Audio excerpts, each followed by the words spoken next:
Passenger Rail Agency Prasa has denied that it's overcharging commuters for services at Johannesburg's Park Station, but the Competition Commission says the rail agency had been giving its subsidiary Autopax preference in space allocation.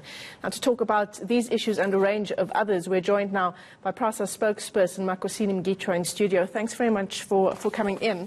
Thank you for having me. Where do we begin with Prasa? So let's perhaps begin with what we've just discussed now, and this issue around assets being attached, Prasa assets being attached. Your Friday press conference, you were adamant that that's not going to happen. It's not going to happen. I mean, look, it's okay for people to fantasize about getting a lot of money from Prasa, but I think it's not okay if that is reported as fact. Yeah. I think good journalism would dictate that if a person says, Prasa owes me 22 million rands and I've got an order to attach their assets, at least one to see that, so the reporting is factual. There's no such a thing. This company received, got an order in its favor by a court to the amount of 971,000 rands, thereabouts, but definitely under R1 million. That matter we have put on appeal. We've put it to the Supreme Court of Appeal. So whatever order they may have to attach assets to recover that, 1 million rands or thereabouts, is, the appeal process has the effect of suspending that. So there are no assets of Prasa that are going to be attached. Certainly we would want to assure our commuters that our trains will be, traveling the way they should travel, and our employees will receive their salaries as per normal.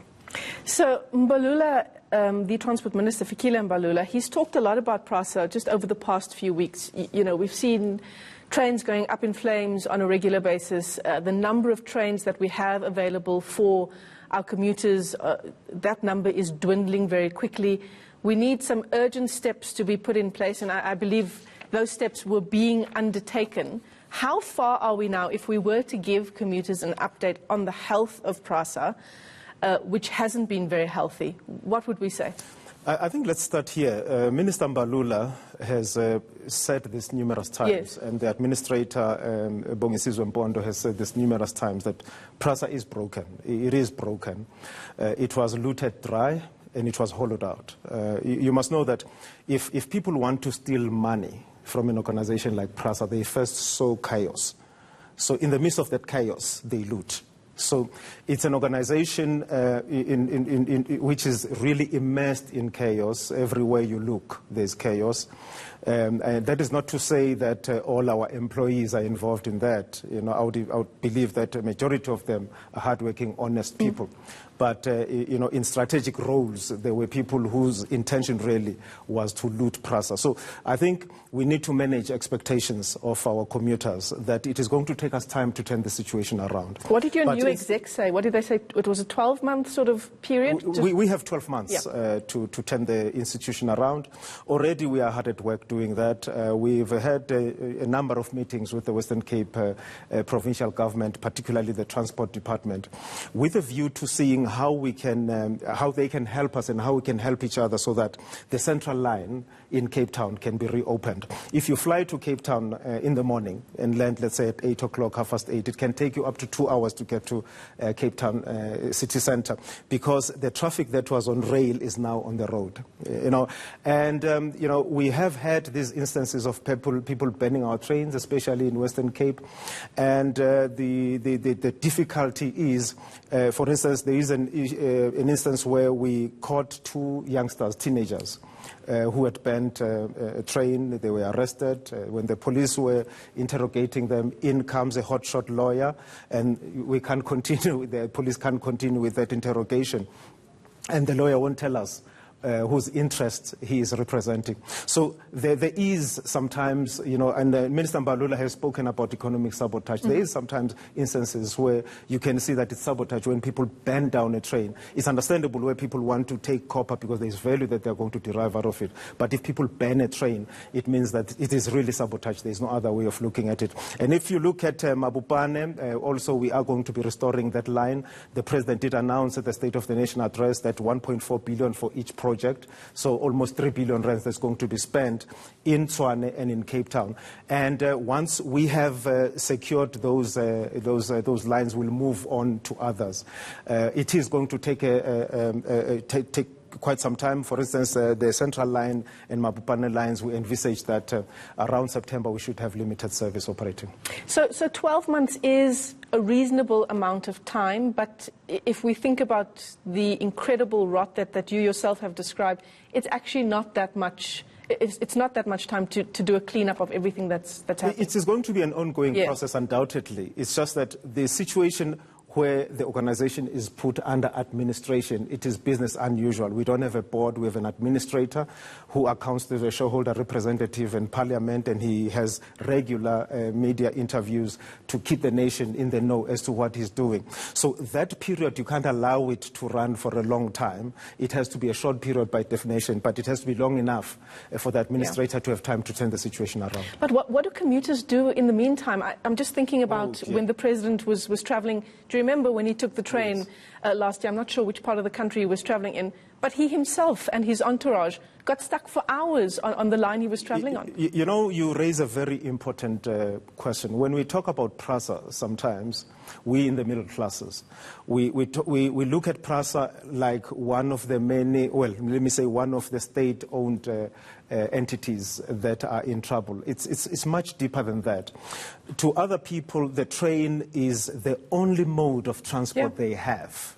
If you take a person who earns 3,500 rands per month, and due to apartheid spatial spatial planning, black people and black peoples were thrown in the fang areas where they have to travel long distances to get to work. Some people have to pay 50 rands a single trip in a taxi to get to work. If you earn 3,500 rands and you have to pay 100 rands for transport, you may as well sit at home. So this has a major devastating effect on the poor.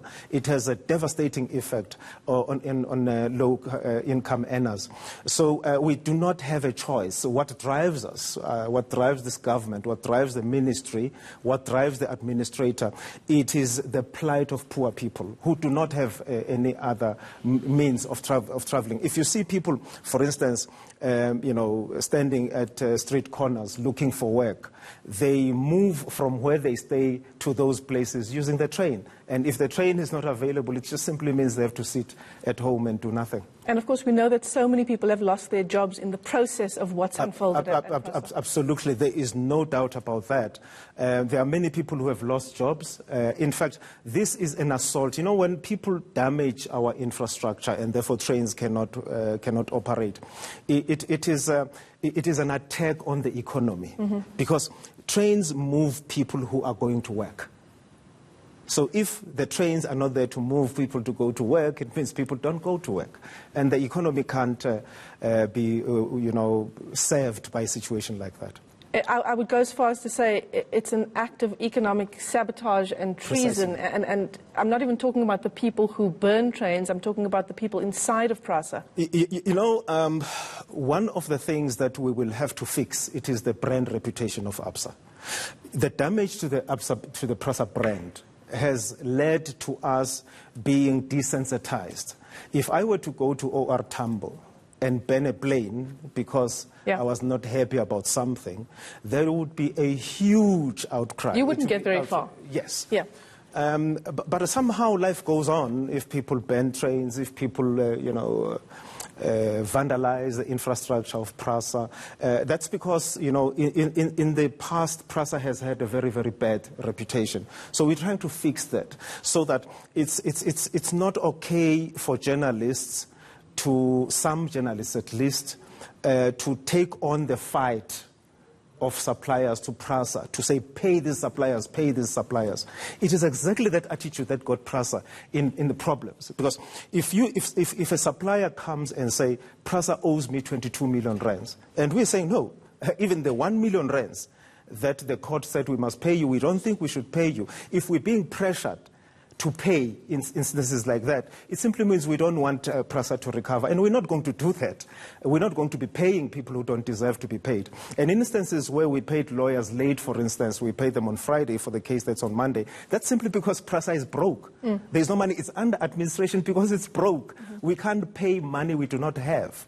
We have to see what we do in order for us to be able to pay some of the creditors. And perhaps I can use this opportunity to say we're deeply concerned about the suppliers that we are unable to pay. But like I said, we can't give them money we don't have. We are looking now at converting, capital expenditure into operational expenditure so that we can be able to pay some of those suppliers. But also, we're not going to be paying these inflated invoices, as was the case before. But of course, the suppliers who are still waiting to be paid, it's not their fault that Prasa is broke and that Prasa has been looted. Absolutely. Yeah. And I think this says to us as South Africans that we must stop this thing of being apathetic. We must hold those who are in power to account, as you are holding me to account now, for what is happening, for instance, in state-owned companies. Because what is happening to Prasa, it has had a damaging effect on many people, suppliers, employees, commuters, etc. I want to just ask you this final question. We have run out of time a few minutes ago already. But this issue around, holding those to account, those who have left this shell of what Prasa was before, those who have looted Prasa to the point of where it is now.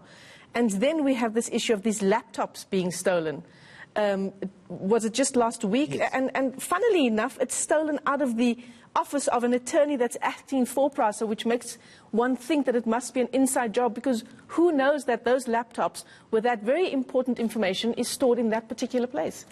Look, the police will have to get to the bottom of this, leave no stone unturned, but clearly it shows that some people are running scared, that the law is catching up with them. There was poor keeping of records at Prasa, and I think it was deliberate. So is all of this information gone? It's gone with the laptop? I'm not in a position to say so, because also we wouldn't want to give criminals intelligence as to where the situation is. We note that the laptops were stolen, but we have confidence in law enforcement authorities that they will get to the bottom of this and that those laptops will be recovered. Absolutely. Makosini Mngishwa, thanks very much for coming into studio, and all the best to you, Thank you for and Prasa. I think we all want the passenger rail agency to succeed.